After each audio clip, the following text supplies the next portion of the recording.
جس نے جانا ہو چلے جاؤ، میں اپنی بیعت اٹھا لیتا ہوں۔ اللہ اکبر۔ اگر تمہیں شرم آتی ہے میں چراغ بجھا دیتا ہوں، اندھیرے میں نکل جاؤ، اتنا دور چلے جاؤ میری آواز تم تک نہ پہنچے۔ اگر آواز پہنچے گی نہیں آؤ گے تو جہنم میں جاؤ گے۔ اور میں نے روایت میں پڑھا کچھ لوگ اٹھ کے جانے لگے۔ جب جناب سکینہ نے دیکھا نا کچھ لوگ بابا کو چھوڑ کے جا رہے ہیں، دوڑ کے جناب زینب کے پاس آئی، پھپھی اماں بابا کو لوگ چھوڑ کے جا رہے ہیں۔ زینب بے قرار ہو جاتی ہے، عباس میرے بھائی حسین کو بلا۔ مولا آ گئے، مولا سے کہتی ہے بھائی میں نے سنا ہے لوگ آپ کو چھوڑ کے جا رہے ہیں۔ ہاں بہن جنہوں نے جانا ہے چلے گئے ہیں، لیکن جو میرے باوفا صاحب ہیں وہ موجود ہے۔ وہاں جناب زینب نے ایک جملہ کہا، بھیا کیا ان پر بھی اعتماد ہے آپ کو؟ اللہ اکبر، ان پر بھروسہ ہے۔ جب حبیب نے سنا اصحاب کو جمع کیا، اصحاب تم کیا کر رہے ہو؟ علی کی بیٹی ہمارے اعتماد کی بات کر رہی ہے، آپ علی کی بیٹی کو یقین دلائے۔ تلواریں لے کے زینب کے دروازے پہ آئے، آقا زادی حکم دو تو اپنی تلوار سے اپنی گردن اڑا دے۔ زینب نے دعائیں دی، زینب نے دعائیں دی، مولا حسین کے ساتھ دینے کی وجہ سے آج بھی ہمیں زینب کی دعا ملے گی، مشن حسینی پہ چلنے کی وجہ سے۔ مقصد حسینی کو تکمیل کی طرف لے جائے، آج بھی زینب کی دعا ملے گی، زہرا کی دعا ملے گی۔ ساری رات عبادتوں میں گزر رہی ہے۔ آدھی رات جب گزری، مولا حسین نے خیموں کا معائنہ شروع کر دیا۔ سب سے پہلے کہاں پہنچے؟ ام لیلہ کے خیمے پہ آئے تو دیکھا ام لیلہ اکبر کو سامنے بٹھا کے زیارت بھی کر رہے ہیں، کر رہی، دیکھ بھی رہی ہے اور وصیت بھی کر رہی ہے۔ اکبر کب جب قربانی کا وقت آئے تو تم نے پیچھے نہیں رہنا، ماں زہرا کے سامنے تم نے مجھے شروع کرنا ہے۔ حسین آگے بڑھے تو زینب کے خیمے میں پہنچے تو زینب اور محمد کو سامنے بٹھا کے وصیتیں کر رہی ہے، کل ماموں پہ برا وقت آئے تو قربانی سے دریغ نہ کرنا۔ کیا بابا کی وصیت یاد ہے؟ آتے ہوئے کہا تھا زینب ان کو لے جانا، ایک میری طرف سے قربان کر دینا اور ایک اپنی طرف سے قربان کر دینا۔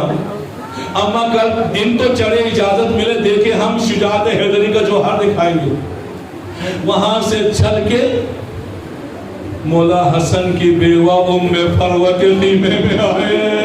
ام فروہ حسن کے یتیم کو سامنے بٹھا کر فریاد کر رہی ہے، قاسم یتیم سمجھ کے پیچھے نہ رہنا، میری مجھے سرغرو کرنا۔ تمام بیویاں اپنی اپنی قربانیاں پیش کر رہی ہے، تو میری قربانی ہے۔ مولا آئے تو میں نے پڑھا کہ مولا حسین گزرتے گزرتے جب جناب ام کلثوم کے خیمے سے گزرے نا، ام کلثوم کا کیلی پہ خیمے میں بیٹھی ہوئی رو رہی ہے۔ کیوں؟ ام کلثوم کی کوئی اولاد نہیں ہے، کوئی قربانی نہیں ہے۔ جب یہ حالت دیکھی امام تو روتے ہوئے گزر گئے، مولا عباس وہاں پہ آئے۔ عباس نے آ کے اپنا سر جھکا لیا، بہنوں میں کلثوم آپ پریشان نہ ہونا، میں آپ کی قربانی بن کے قربان ہو جاؤں، میں آپ کی نیابت میں اپنی قربانی دوں گا۔ اور یہی سے جناب ام کلثوم نے یاد رکھا، شام میں بھی جب بھی روتی تھی عباس کو روتی تھی۔ جب سروں کی نوبت آئی عباس کے سر کو آگے بڑھ کے سینے سے ام کلثوم نے لگایا تھا، یہ میری قربانی ہے۔ جب کربلا میں پہنچے کسی اور کے قبر پہ نہیں گئی، عباس کی قبر کو ڈھونڈنے لگی، میری قربانی کی قبر کہاں؟ رات گزر گئی، صبح عاشورہ آئی، اکبر نے آذان دی، اللہ اکبر کی آواز بلند ہو گئی۔ جوانوں، اکبر نے آذان دے کے خیمے میں جا کے آرام نہیں کیا، آذان کے بعد مولا حسین کی جماعت میں شرکت کی ہے، نماز پڑھی ہے۔ بس آذان نماز کے لیے ہے، اکبر کی سنت یہ ہے کہ آذان بھی دو نماز بھی جماعت کے ساتھ پڑھو، اکبر راضی ہوگا، جس پہ اکبر راضی یقیناً اسی پہ حسین راضی ہے، اسی پہ مولا رسول خدا راضی ہے۔ کہا بیویوں یہ اکبر کی آخری اذان ہے۔ پھر یہ آواز نہیں گونجے گی، ایک ایک کر کے میدان میں جاتے رہے، قربانیاں دیتے رہے۔ اکبر بھی میدان میں گئے، عباس بھی بازو کٹا کے سو گئے، ایک روایہ اصغر بھی تیر کھا کے شہید ہو گیا، امام تنہا رہ گئے۔ میدان کے درمیان امام کھڑے ہو گئے، آواز بلند کی حل من ناصر ینصرنا حل من معین یعیننا، ہے کوئی جو ایسے ہماری مدد کرے، آل محمد سے دشمنوں کو دور کر دے؟ کوئی جواب دینے والا نہیں۔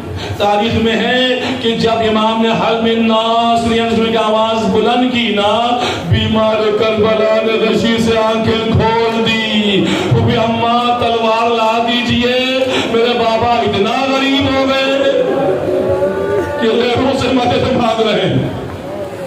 امام کی آواز آئی، بہن میرے سجاد کو روکنا، ابھی نسل امامت نے قیامت تک باقی رہنا ہے۔ اب جب کوئی جواب دینے والا نہیں، اور میں نے تاریخ میں یہاں تک پڑھا، ایک مرتبہ امام نے حل من ناصر ینصرنا کی آواز کی، کہیں جواب نہیں آیا نا، امام نے رخ کیا مقتل شہداء کی طرف، دیکھ کے کہتے میرے بھائی عباس، میرے کریل جوان بیٹا اکبر، میرے بھائی کی یادگار قاسم، میرے دوست حبیب، میں تمہیں بار بار پکار رہا ہوں، تم جواب کیوں نہیں دیتے؟ شاید شہادت نے تمہیں سنا دیا ہے۔ تو ایک روایت میں نے پڑھا، شہداء کی لاشیں تڑپنے لگی، حلقوں سے آواز آتی، مولا ہم نے اپنی جانیں قربان کر دی ہے، 1000 جانیں بھی خدا دے، ہر جان آپ پہ قربان کرے۔ امام آخری الوداع کے لیے خیمہ گاہ آ گئے، در خیمے پر رک امام نے کہا، السلام علیک یا زینب و یا ام کلثوم و یا رقیہ و یا سکینہ علیکن من السلام، بیویو حسین کا آخری سلام قبول کر لو۔ خیمے میں داخل ہوئے، بہن زینب جو امانت میری ماں زہرا نے رکھی ہے نا، وہ امانت لے کے آؤ۔ زینب ایک بکسہ لے کے آئی، اس کو کھولا، اس پہ کپڑے مولا حسین کے رکھے ہوئے تھے جو جناب زہرا نے اپنے دست طہارت سے دھو کے رکھا تھا، معطر کر کے رکھا تھا۔ کہا زینب یہ میرا حسین آخری وقت وداع کے لیے آئے تو یہ لباس دے دینا، یہی لباس پہن کے میرا حسین میدان میں جائے گا۔ لباس کو زیر تن کرنے سے پہلے امام نے لباس کو تار تار کرنا شروع کیا۔ لباس جب تار تار کیا زینب سے رہا نہ گیا، مولا یہ تار تار کیوں کر رہے ہو؟ کہا بہن زینب میری شہادت کے بعد یہ فوج اشقیاء سب کچھ لوٹ کر لے جائے گی، تو یہ لباس پرانا سمجھ کر میرے جسم پہ چھوڑ جائے۔ زینب رونے لگی۔ جب لباس پہن کے تیار ہوئے نا، جانے لگے، ایک مطلب زینب نے آگے بڑھ کے کہا بھائیا جا رہے ہو، اب ارادہ کر لیا شہادت کا، اب قربانی کا ارادہ کر لیا؟ ہاں بہن اس کے علاوہ کوئی چارہ نہیں۔ اچھا مجھے ماں زہرا کی وصیت یاد آ گئی، مجھے ماں زہرا کی وصیت پہ عمل کرنے دو، اپنی گردن سے عبا ہٹا دو۔ امام نے عبا ہٹائی، زینب نے آگے بڑھ کر امام کے گلے کو چومنا شروع کیا۔ جب گلا چوم چکی نا، زینب میرے گلا کیوں چوم رہی ہو؟ کہا میری ماں زہرا نے کہا تھا جب آخری بار آ کے جائے اسی گلے پہ شمر کا خنجر چلے گا، میری نیابت میں بوسہ دے دینا۔ آج حکم اللہ، آج آخری مجلس ہے، جتنا رو سکتے ہو رو، شرم نہ کرنا رونے میں شرم نہ کرنا۔ زہرا دیکھ رہی ہے، بلکہ جناب زہرا رومال لے کے آ جاتی ہے۔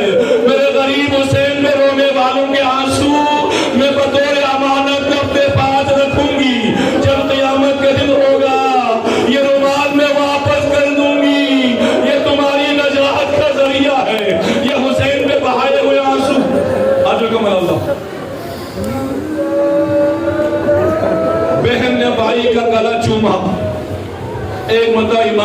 بہن تم نے ماں کی وصیت پہ عمل کر دیا؟ ہاں ماں کی وصیت پہ عمل کر دیا۔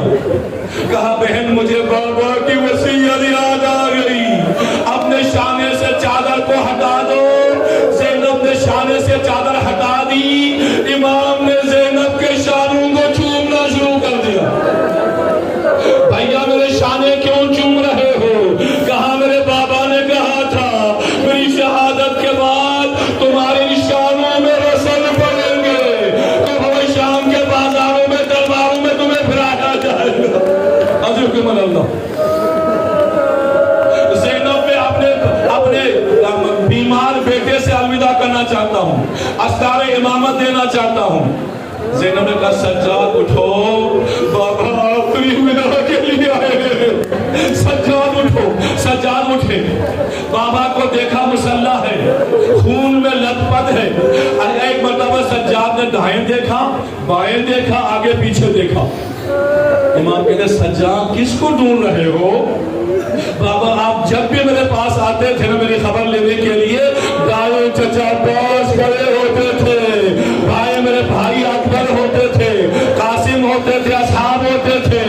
این امی العباس، میرے چچا عباس کہاں گئے؟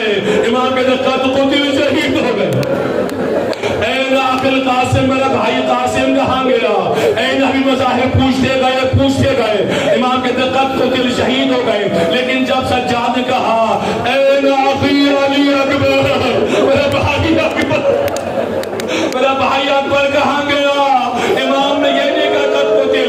امام کہتے ہیں سجاد اب تم یہی یقین کر لو اس خیمگاہ میں مردوں میں سے یا تم زندہ ہو یا میں زندہ ہوں۔ سب شہید ہو گئے۔ امام روتے رہے اور مولا حسین آگے بڑھے اور آپ خیمے سے نکلنا چاہتے ہیں۔ راوی کہتا ہے 70 مرتبہ خیمے کا پردہ اٹھا، 70 مرتبہ خیمے کا پردہ گرا۔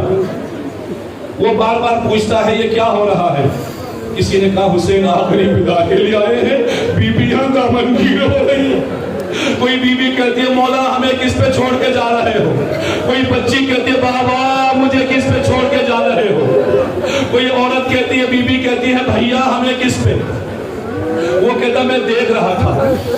آخری جملات ہے، توجہ کریں، حقیقی پرسہ دے جناب زہرا کو، جناب زینب کو پرسہ دے۔ کیوں؟ کربلا کے بعد زینب کو کسی نے پرسہ ہی نہیں دیا۔ ہر کسی نے ظلم کیا، ہر کسی نے تشدد کیا، چادریں اتاری۔ زینب کو پرسہ آپ نے دینا ہے، زہرا کو پرسہ آپ نے دینا ہے۔ مولا سجاد کو پرسہ دینے کے بجائے ان کے گلے میں توق بیٹھا دیتے ہیں، ہاتھوں میں ہتھکڑیاں ڈال لیتے ہیں۔ اب کہا کہ مولا حسین جو کہتے ہیں کہ جب ایک مرتبہ نے دیکھا حسین خیمے سے باہر آئے، مجھے ایسے لگا جیسے کسی بڑے گھر سے کوئی جنازہ نکل رہا ہو۔ سب رو رہے تھے۔ امام آئے گھوڑے کے پاس، زلزلہ پہ آپ سوار ہونا چاہتے تھے، لیکن یہاں بھی راوی کہتا میں دیکھ رہا تھا امام کبھی دائیں دیکھتے ہیں کبھی بائیں دیکھتے ہیں۔ یہ امام کس کو تلاش کر رہے ہیں؟ کسی نے کہا جب بھی امام گھوڑے پہ سوار ہونا چاہتے تھے نا، عباس آگے بڑھ کے لگام پکڑتے تھے، اکبر آگے بڑھ کے رکابوں کو تھامتے تھے، امام کو سوار کراتے تھے۔ آج نہ اکبر ہے نہ عباس ہے، امام شاید عباس اور اکبر کو ڈھونڈ رہے ہیں۔ ابنے میں امام سے رہا نہ گیا، بلاوا سے کہے میرے بھائی عباس آپ اپنے بھائی کو سوار کراؤ۔ اے میرے کڑیا جوان بیٹا اکبر، تیرا بوڑھا باپ گھوڑے پہ سوار نہیں ہو سکتا۔ امام آوازیں دے رہے تھے۔ راوی کہتے اتنے میں خیمے سے ایک پرتدار بی بی نکلی، رکاب پکڑ کے کہتے حسین آپ سوار ہو جائے، عباس نہیں ہے تو عباس کی بہن زینب تو زندہ ہے نا۔ آپ نے مدینے میں سوار کرایا تھا، میں آپ کو کربلا میں سوار کراؤں۔ ماں زہرا کے پاس جب پہنچ جائے تو کہہ دینا اماں میری بہن زینب نے مجھے سوار کر کے بھیجا تھا۔ اجلکم اللہ۔ امام سوار ہوئے، جانے لگے، لیکن گھوڑا قدم پہ قدم نہیں اٹھا رہا۔